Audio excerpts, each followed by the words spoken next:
இன்னையோட cake order பார்த்துடலாமா? இது வந்து பார்த்திங்கன்னா ஒரு bulk batches of banana tea cakes தான் வந்து கஸ்டமர் வந்து ஆர்டர் ப்ளேஸ் பண்ணியிருந்தாங்க.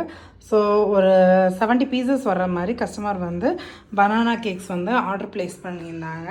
ஸோ எல்லாமே வந்து பேக் பண்ணி கூல் டவுன் பண்ணி ஸ்லைஸ் பண்ணி ஈக்குவல் சைஸஸ் வர்ற மாதிரி ஒரு ஸ்லைஸையும் பாருங்களேன், ஈக்குவலி ஒரே சைஸ் இருக்கிற மாதிரி இருக்கும். ஸோ எல்லாமே வந்து நீட்டாக ஸ்லைஸ் பண்ணி ரெடி பண்ணியாச்சு. ஸோ கஸ்டமருக்கு டெலிவரியும் கொடுக்கறதுக்கு கேட்டிருக்காங்க. ஸோ டெலிவரியும் நம்ம வந்து கொடுத்துருவோம். நீங்கள் கன்னியாகுமரி டிஸ்ட்ரிக்ட்டுக்குள்ளே இருக்கீங்கன்னா மட்டும்தான் பனானா டீ கேக்ஸ் வந்து நம்ம வந்து ப்ரொவைட் பண்ணிகிட்ருக்கோம். நம்ம வந்து ஃப்ரெஷ்ஷான பனானாஸ் சேர்ப்போம். அதோட செல்ஃப் லைஃப் வந்து கம்மியாக தான் இருக்கும்.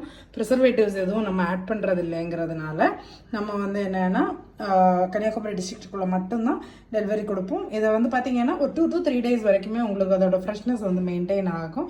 அதுக்கப்புறமா வச்சு சாப்பிட்றது அட்வைசபிள் கிடையாது. ஸோ நம்மக்கிட்ட ஃப்ரெஷ் க்ரீம் கேக்ஸ், அப்புறமா பட்டர் க்ரீம் கேக்ஸ் இதெல்லாமே அவைலபிளாக இருக்குது. ஸ்க்ரீனில் நம்பர் கொடுத்துருக்கேன். ஃபர்தர் டீட்டெயில்ஸ்க்கு வாட்ஸ்அப் பண்ணுங்கள். ப்ரௌனிஸ் முட்டை மிட்டாய் எல்லாமே கன்னியாகுமரி டிஸ்ட்ரிக்ட்டுக்குள்ளாடி same day delivery all over India ஷிப்பிங்கும் பண்ணிகிட்ருக்கோம். ஓகேவா? பாய்.